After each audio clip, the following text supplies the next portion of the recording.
Selon les statistiques de l'Organisation mondiale de la santé OMS en 2020, 19 millions de nouveaux cas de cancer et près de 10 millions de décès ont été enregistrés à l'échelle mondiale. En Côte d'Ivoire, le nombre de nouveaux cas de cancer est estimé en 2020 à 17 300 personnes. Dans le pays, le cancer est un problème de santé publique du fait de la mortalité élevée. Des décès liés en grande partie à l'ignorance des maladies cancéreuses et au diagnostic tardif dans 75% des cas. À Bouaké, le Rotary Club Abidjan Elizi, en collaboration avec un centre d'imagerie médicale et d'analyse, initie une séance de dépistage gratuit de tous les types de cancers, de l'insuffisance rénale, de l'hypertension artérielle et du taux de glycémie au profit de la population. Objectif, accroître la sensibilisation en vue de réduire les décès liés à ces maladies. Notre activité, une action qu'on appelle action AIP, action d'intérêt public, qui consiste à la consultation et au dépistage de la population depuis 8 ans. Ça rentre dans un de nos axes qui est la prévention et le traitement des maladies. Présent à cette activité médicale, le ministre des Transports Amadou Kone, cadre de Bouaké, salue l'initiative et encourage les populations à se faire dépister. Je voudrais vous féliciter, vous remercier et vous demander d'encourager les populations à venir faire le dépistage. Parce que plus tôt c'est dépisté, il y a beaucoup de chances d'être guéri, il y a beaucoup de chances que cela soit pris en charge rapidement et donc d'avoir cette guérison. Plus de 2000 personnes ont pris part à cette action médicale de consultation et de dépistage à Bouaké.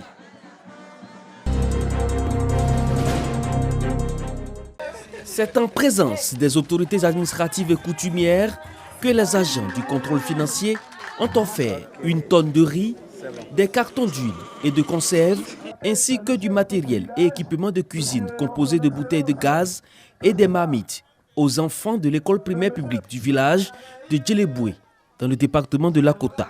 Nous souhaitons que notre belle école située dans la commune de Lakota et construite en bordure de roue soit clôturée. Outre ces dons, la mutuelle a offert une broyeuse de manioc à la cantine avec pour objectif de créer une activité génératrice de revenus et répondre aux dépenses liées à la cantine.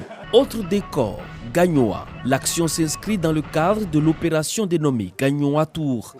Les membres de la mutuelle ont saisi l'occasion pour découvrir à travers une randonnée pédestre une forêt de 105 hectares en plein cœur de la ville de Gagnoa.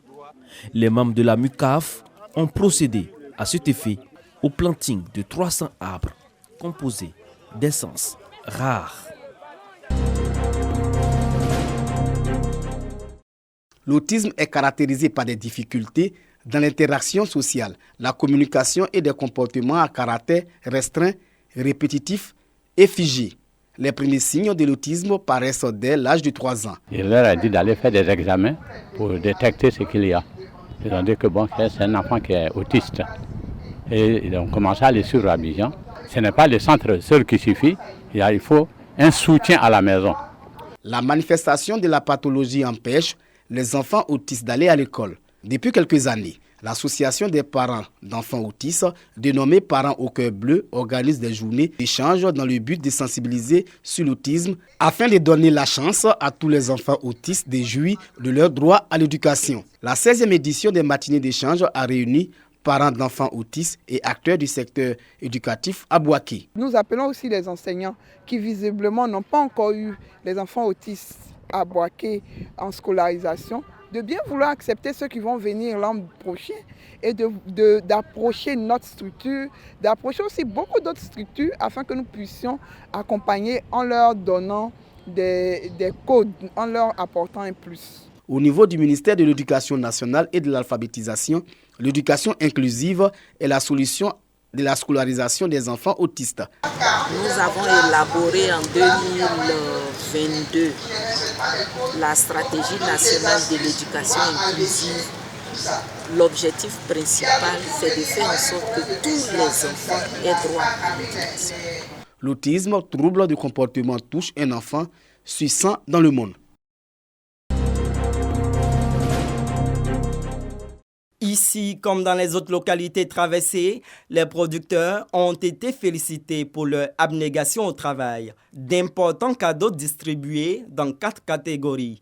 Meilleure organisation professionnelle agricole, meilleur village qualité, meilleur producteur en amélioration de techniques agricoles et meilleur périmètre agricole. Des chèques pour la construction de cantines scolaires, de pompes hydrauliques et bien d'autres.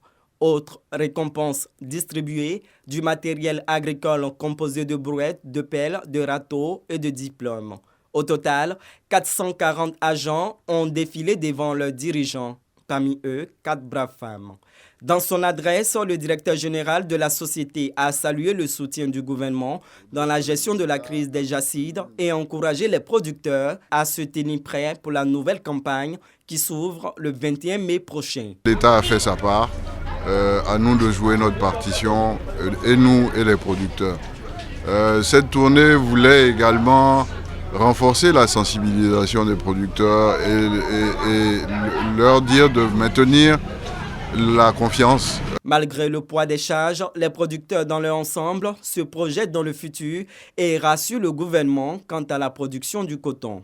Toutes les femmes productrices n'ont qu'à prendre du courage, aider les maris dans leurs tâches pour qu'au moins la production de coton auprès de leurs maris soit encore plus rentable. Dans toutes les cultures, il y a des moments où vous rencontrez des difficultés. Cette année, nous avons rencontré donc ces difficultés-là, mais l'État a pris des dispositions. Des solutions ont été trouvées pour lutter contre le phénomène des jacides. Donc, il ne faudrait pas que nos parents se disent, oui, comme on a eu ces problèmes, on va délaisser la culture. Non.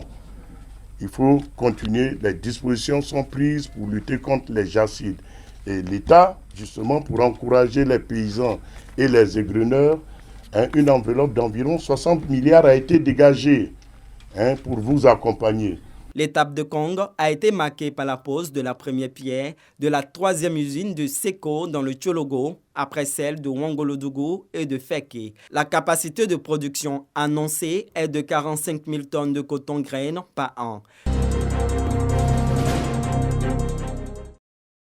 Créée en 2018, la mutuelle des chefs de village de la commune d'Agboville, dont l'objectif est la mutualisation de leurs forces pour participer au développement de la ville, a désormais un nouveau président. Nana Edi Akissi Adolphe, chef de Banguier 1, a été investi président de cette mutuelle. Il entend œuvrer pour le développement d'Agboville et apporter son soutien à la Chambre des rois et chefs traditionnels de la région de l'Agné-Bichiassa. Notre chambre, c'est une institution.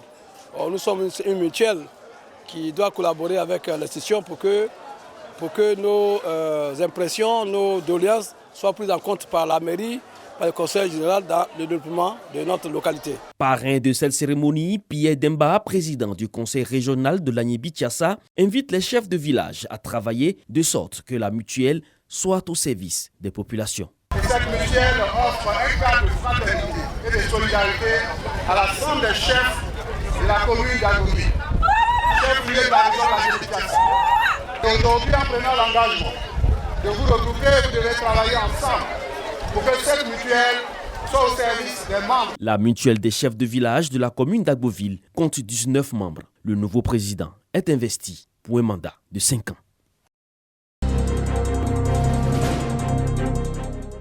Stade Abinan Pascal, Dany Blecro. Rythme et tradition, nous sommes à Ako Festival.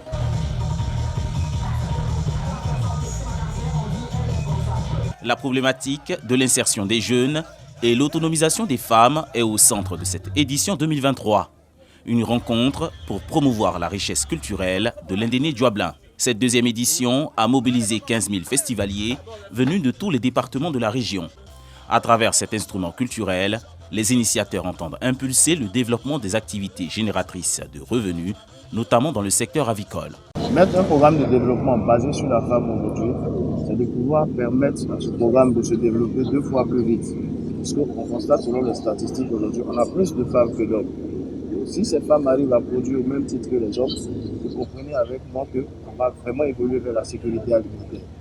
Donc on essaie de se positionner dans cette lancée pour, par nos actes aussi, aider comme on peut programme gouvernemental, nos autorités, a vraiment conduit cette mission pour le développement de la Côte d'Ivoire. Une vingtaine d'artistes se sont succédés sur scène pour le bonheur des festivaliers.